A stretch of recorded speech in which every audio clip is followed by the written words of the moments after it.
It's me, Jody Hand, Mrs. Hand Painted, and today's video is one of a series of 8 paintings that you can do, some mini landscapes. I'm going to show you how to do each one of these in one of the 8 videos that I'm sharing with you. All of the videos are separate, so this video will only show one of the paintings. I'm going to be doing painting number 3. You can do this on one 9x12 sheet of paper.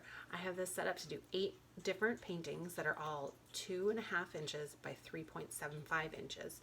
So you can also do them on these small little pads from Legion Paper Stonehenge. You can get these from lots of different retailers, but I purchased mine from Jerry's Artorama, and they have them in their buy it, try it deals if they're in stock. I'll put a link for that in my description as well so that you can look those up. But these are the exact size of all of the rectangles on my paper, and you can fit 8 on one 9x12 sheet of paper. Make sure you check out the other 7 videos so that you can do all 8 landscapes on your paper. And if you want to Supplies I'll be using in this video are the same sheet of Legion Stonehenge cold press paper, size 9x12, that I used for my other videos in this series. Daniel Smith watercolors in indigo, Carbazole violet, quinacridone rose, Hansa yellow deep, and ivory black, some Princeton Velvetouch brushes around 10, and a 1/4 inch dagger striper. You may also want to use a dryer or a heat tool. I'm going to continue on my same sheet of paper, and I'm going to wet the third rectangle with some clean water, just as I did for my other 2. And I'm going to start with the darkest color at the top, which is the indigo. Really, you can use any really deep blue you want. And then I will go to the next color, which is the violet. And I'm just using my round 10, and I'm just making one swipe across with the color. And then I'm mixing a little bit of my yellow with my rose to make an orange. And then I'll take that deep yellow and do that last line.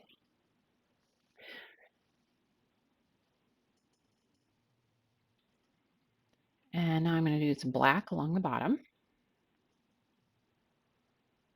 This will be where my grasses are coming from.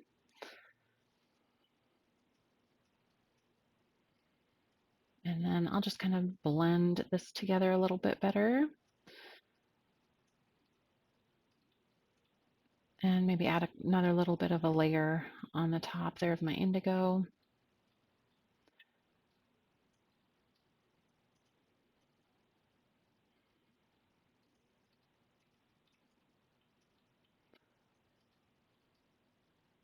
And then I'm just going to dry this layer so that I can add some more on top. And if you don't have a heat tool or a dryer, you can just wait a little bit or work on another painting while you're waiting for that to dry. Now I'm going to lift out some of this yellow by taking a clean damp brush, and I'm making a sun. I just want to lift some of that yellow, and I'm just using a damp brush that's clean water, and I'm rubbing that area, and then I'm wiping it on my paper towel. And I just want to lift a tiny bit just to make that a little bit lighter in that area, just to give an indication of a sun setting.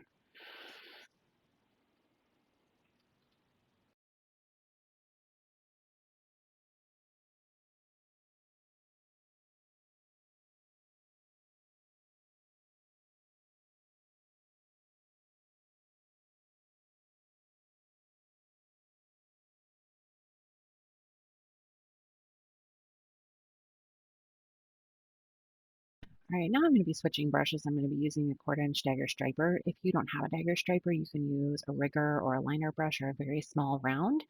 This is a great brush for making these grass-like textures. I'm just using the short end of that and just making some striking motions going upward from the bottom to make my grasses. I'm just going to try to vary the direction of those and make very thin lines and just coming up over my background.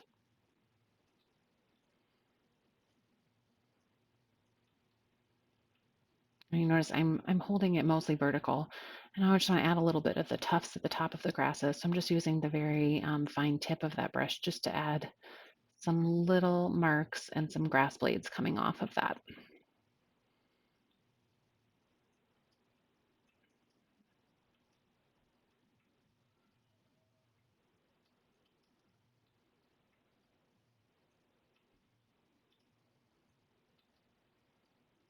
If you want some ideas on some more little sunset pictures, I do have a couple other sunsets that I have done on my other tutorials if you want to check those out. I did one very similar to this as a full tutorial on a 5x7 painting very similar to this.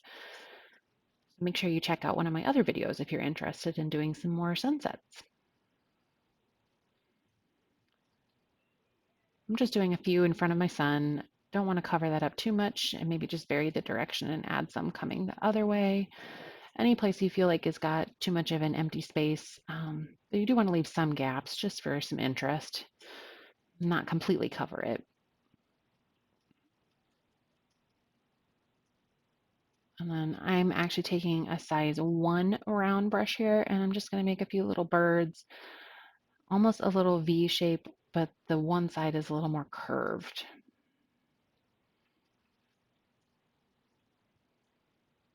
And just the silhouette of some birds. And then if you didn't get that quite dark enough along the bottom like here, I just wanted a little bit darker. I'm just adding a little bit more black along that, just to darken that up. And that is it for this little painting. This is a really quick one, just like the others, and I have 7 others for you to take a look at. If you want to check those out, check my playlist. You can subscribe to my channel so you don't miss out on any of my new videos. You can also follow my Instagram, Mrs. Hand Painted.